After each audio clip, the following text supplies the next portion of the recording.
இன்றைய இறைவார்த்தை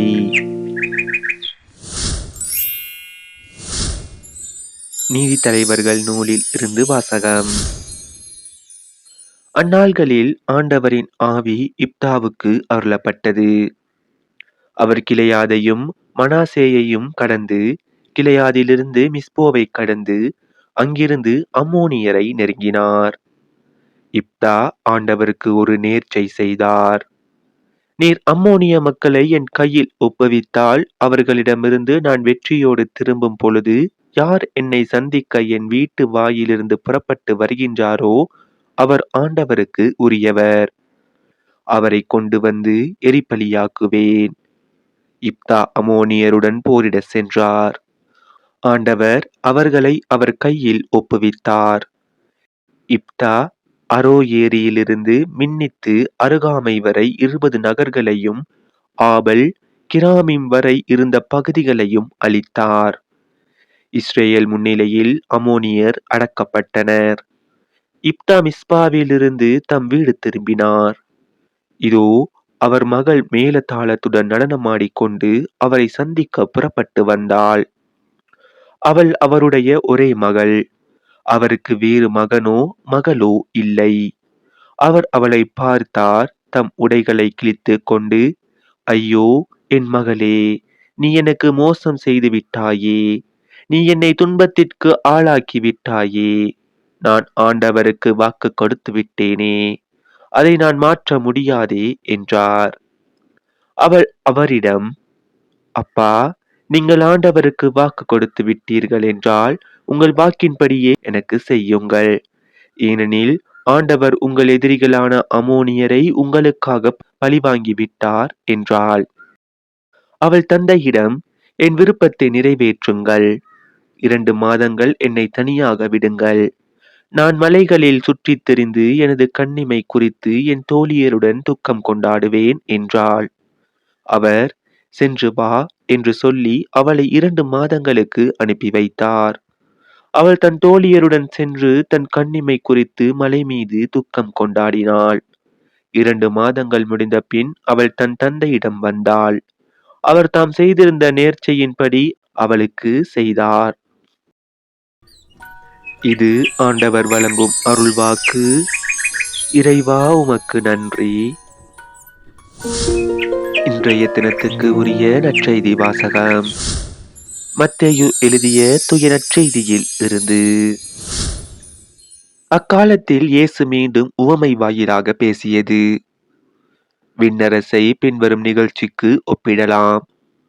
அரசர் ஒருவர் தம் மகனுக்கு திருமணம் நடத்தினார். திருமணத்திற்கு அழைப்பு பெற்றவர்களை கூட்டிக் கொண்டு வருமாறு அவர் தம் பணியாளர்களை அனுப்பினார். அவர்களோ வர விரும்பவில்லை. மீண்டும் அவர் வேறு பணியாளர்களிடம், நான் விருந்து ஏற்பாடு செய்திருக்கிறேன். காளைகளையும் கொழுத்த கன்றுகளையும் அடித்து சமையல் எல்லாம் தயாராய் உள்ளது. திருமணத்திற்கு வாருங்கள் என அழைப்பு பெற்றவர்களுக்கு கூறுங்கள் என்று சொல்லி அனுப்பினார். அழைப்பு பெற்றவர்களோ அதை பொருட்படுத்தவில்லை. ஒருவர் தம் வயலுக்கு சென்றார், வேறு ஒருவர் தம் கடைக்கு சென்றார். மற்றவர்களோ அவருடைய பணியாளர்களை பிடித்து இழிவுபடுத்தி கொலை செய்தார்கள். அப்பொழுது அரசர் சினமுற்று தம் படையை அனுப்பி அக்கொலையாளிகளை கொன்றளித்தார். அவர்களுடைய நகரத்தையும் தீக்கிரையாக்கினார்.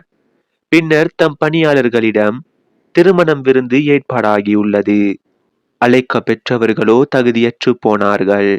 எனவே நீங்கள் போய் சாலையோரங்களில் காணும் எல்லாரையும் திருமண விருந்துக்கு அழைத்து வாருங்கள் என்றார்.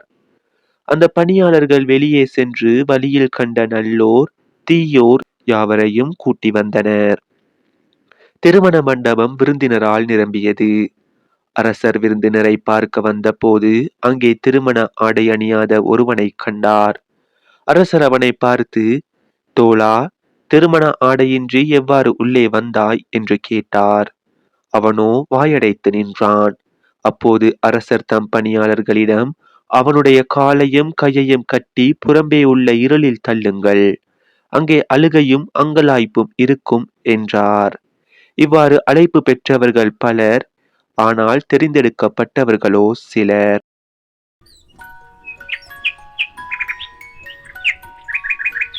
இது நம் கிறிஸ்து இயேசு வழங்கும் வாழ்வு தரும் நற்செய்தி. கிறிஸ்துவே உமக்கு புகழ். இன்றைய தினத்துக்கு உரிய சிந்தனை துளிகள். திருமண விருந்துக்கு அழைக்கப்பட்டவர்கள் அதில் கலந்து கொள்ளாததற்கு இயேசு 2 மனநிலை தொடர்பான காரணங்களை முன்வைக்கின்றார். இன்று நமது பங்கின் வழிபாடுகளில், அன்பிய கூட்டங்களில், தியானங்கள், நற்செய்தி கூட்டங்களில், சமூக அரசியல் செயல்பாடுகளில் பங்கேற்பு குறைவாக இருப்பதற்கும் இவையே காரணிகளாக இருக்கலாம். சற்றே ஒப்பிட்டு சிந்திப்போமா? 1. அவர்களோ வர விரும்பவில்லை. இறைவனையும் இறையாட்சியையும் சேர்ந்தவற்றில் நாம் விருப்பம் கொள்ள வேண்டும். கிரேக்க மொழி பேசுவோர் பிலிப்பிடம் வந்து, ஐயா, இயேசுவை காண விரும்புகிறோம் என்று கேட்டுக்கொண்டார்களே, அதுபோல நாமும் விரும்ப வேண்டாமா? 2. அதை பொருட்படுத்தவில்லை. இரண்டாவது காரணமும் மனநிலை தொடர்பானதே. என் அறிவுரைகளுள் ஒன்றையும் பொருட்படுத்தவில்லை, என் எச்சரிக்கை அனைத்தையும் புறக்கணித்தீர்கள் என்பதற்கேற்பவே நம்மில் பலரும் வாழ்கிறோம்.